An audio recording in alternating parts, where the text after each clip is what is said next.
Hi friends, welcome to our Pushpa Sathu vlogs. ಇವತ್ತು ನಾವು ನವರಾತ್ರಿ ದಿನ ಮಾಡಬೇಕಾಗಿರೋ ಪೂಜೆ ಬಗ್ಗೆ ತಿಳ್ಕೊಳ್ಳೋಣ. ಯಾವ ದಿನ ಯಾವ ದೇವ್ರಿಗೆ ಪೂಜೆ ಮಾಡಬೇಕು ವಾದ ನೈವೇದ್ಯಗಳು. ಮೊದಲನೇ ದಿನ ಶೈಲಪುತ್ರಿಗೆ ಇಷ್ಟವಾದ ನೈವೇದ್ಯ ತುಪ್ಪ ಅಥವಾ ತುಪ್ಪದಿಂದ ಮಾಡಿದ ಲಾಡುಗಳನ್ನು ಇಟ್ಟು ನೈವೇದ್ಯ ಮಾಡಿದರೆ ನಿಮ್ಮ ಇಷ್ಟಾರ್ಥಗಳು ನೆರವೇರುತ್ತವೆ. ಎರಡನೇ ದಿನ ಬ್ರಹ್ಮಚಾರಿಣಿಗೆ ಇಷ್ಟವಾದ ನೈವೇದ್ಯ ಸಕ್ಕರೆ ಅಥವಾ ಸಕ್ಕರೆ ಪೊಂಗಲ್ನಿಂದ ಮಾಡಿದ ಪಾಯಸ. ಮೂರನೇ ದಿನ ಶ್ರೀ ಚಂದ್ರಘಂಟಾದೇವಿ.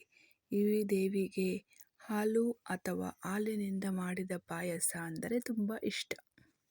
ನಾಲ್ಕನೆಯದಾಗಿ ಕುಷ್ಕಂಡಾದೇವಿ. ಕುಷ್ಕಂಡ ಮಾತೆಗೆ ಏನಿಷ್ಟ ಅಂದರೆ ಮಾಲ್ಪುವಾ ಸ್ವೀಟ್ಸ್ ಎಂದರೆ ತುಂಬ ಇಷ್ಟ. ಐದನೇ ದಿನ ಸ್ಕಂದ ಮಾತೆಗೆ ಬಾಳೆಹಣ್ಣು ಅಥವಾ ಬಾಳೆಹಣ್ಣಿನ ರಸಾಯನ ಎಂದರೆ ತುಂಬ ಇಷ್ಟ. ಆರನೇ ದಿನ ಕಾತ್ಯಾಯಿನಿ ದೇವಿಗೆ ಜೇನುತುಪ್ಪ ಅಥವಾ ಜೇನುತುಪ್ಪದ ಹಣ್ಣುಗಳ ರಸಾಯನ ಎಂದರೆ ತುಂಬ ಇಷ್ಟ. ಏಳನೇ ದಿನ ಕಾಳರಾತ್ರಿ ದೇವಿಗೆ ಬೆಲ್ಲ ಅಥವಾ ಬೆಲ್ಲದಿಂದ ಮಾಡಿದ ಗುಡಾನ್ನ ಎಂದರೆ ತುಂಬ ಇಷ್ಟ. ಎಂಟನೇ ದಿನ